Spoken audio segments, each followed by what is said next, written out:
Rumah sakit di Cina, Jepang, Korea Selatan sempat digegerkan dengan temuan kasus pasien corona yang dinyatakan sembuh namun kembali terinfeksi. Ini membuat para ahli kesehatan di dunia bertanya-tanya, bagaimana pasien corona yang sembuh bisa terinfeksi kembali? Penelitian di kota Shenzhen, Cina Selatan menemukan 38 dari 262 atau hampir 15% dari pasien kembali terinfeksi virus corona setelah dinyatakan sembuh dan dipulangkan. Kebanyakan pasien tersebut merupakan anak-anak di bawah 14 tahun. Di Wuhan, Cina, tempat pandemi ini dimulai, para peneliti juga menemukan hasil serupa, di mana 4 orang pekerja medis yang sebelumnya dinyatakan pulih ternyata setelah 3 kali dites PCR kembali positif corona. Mirip dengan penelitian di Shenzhen. Pasien tidak menunjukkan gejala COVID-19 dan tidak ada kontak dengan pasien positif. Sejumlah ahli menduga kemungkinan laporan pasien yang kambuh lagi bukan reinfection.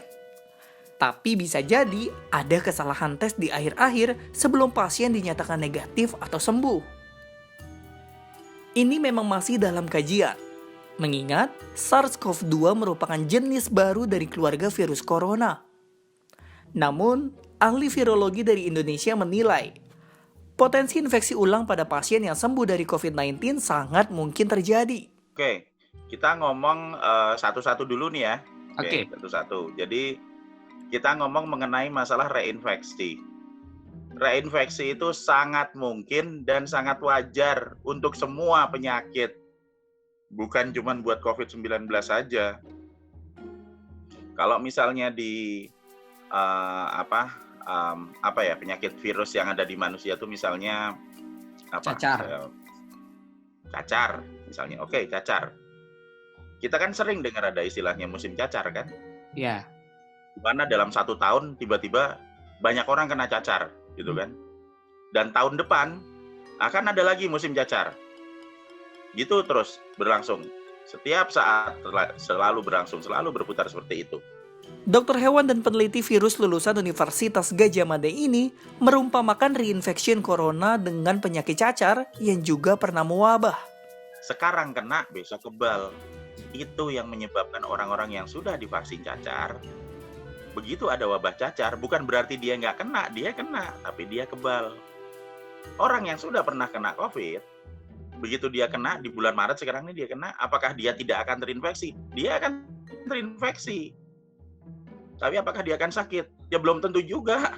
Dia udah ada sel memorinya, sehingga antibodi akan dikeluarkan lebih banyak gitu loh. Gitu.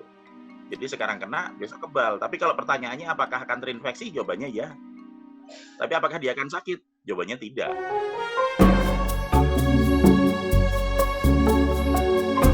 Dalam persoalan melawan virus di tubuh, menurut Indro yang paling penting adalah menjaga imunitas. Karena daya tahan tubuh yang kuat bisa menghasilkan antibodi yang cukup untuk melawan virus di dalam tubuh. Bagi orang yang baru terpapar virus, antibodi baru muncul setelah 7 hari. Biasanya ditandai berupa demam hingga batuk. Perlawanan antibodi terhadap virus terjadi sekitar 14 hari. Jika pertahanan tubuh baik, virus akan hilang di hari ke-21. Beda kasus dengan infeksi virus yang sama untuk kedua kalinya alias reinfection. Menurut Indro, respon imun akan lebih cepat keluar melawan virus, yakni dalam waktu 1 hingga 2 hari. Sehingga tidak heran jika orang yang terinfeksi COVID-19 untuk kedua kalinya tidak muncul gejala atau sakit. Oleh karena itu, cara sederhana melawan virus adalah dengan mengenali analisis resiko sebaran virus tersebut. Virus selalu berada di 2 lokasi, yakni di dalam tubuh dan di luar tubuh. Di luar tubuh, virus akan sangat tergantung dengan jumlah paparannya. Paparan virus yang banyak atau resiko tinggi terinfeksi virus corona jika kita berada di tempat tertutup, banyak orang sakit, berkumpul, tempat gelap, tempat dingin dan lembab, dan tempat yang jarang dibersihkan. Kemudian paparan virus rendah atau resiko rendah terinfeksi virus corona adalah jika kita pada tempat terbuka, cuaca yang panas atau hangat serta kering, kena sinar matahari, dan di lokasi yang rutin dibersihkan. Sementara di dalam tubuh, resiko tinggi terinfeksi virus corona jika jumlah antibodi spesifik COVID-19 di tubuh kita sedikit. Dan resiko rendahnya tentu jika jumlah antibodi spesifik COVID-19 di dalam tubuh dalam jumlah yang banyak. Karenanya, konsumsi makanan sehat bergizi, olahraga, dan istirahat cukup serta menjaga jarak alias physical distancing menjadi hal penting agar tidak terjangkit virus corona. Yang tak kalah penting adalah rajin mencuci tangan menggunakan sabun. Tapi, mengapa harus sabun? Ini lantaran molekul virus corona memiliki lapisan lemak. Lemak itu melindungi RNA di dalamnya. Ketika lapisan itu berinteraksi dengan molekul sabun, bam! Lemak tersebut akan tertarik keluar oleh sabun dan menghancurkan molekul-molekul virus. Sehingga diperlukan waktu sekitar 20-40 detik saat mencuci tangan agar proses penghancuran virus bisa maksimal. Bayangkan, jika kita mencuci tangan dengan air saja, air hanya akan mengalir melewati virus. Karena lapisan lemak pada virus corona mirip seperti minyak pada umumnya. Analoginya sederhana. Apa yang terjadi jika kita teteskan minyak ke dalam botol berisi air? Minyak mengambang dan tak akan pernah tercampur. Namun, jika ditambahkan sabun, minyak bisa larut dalam air.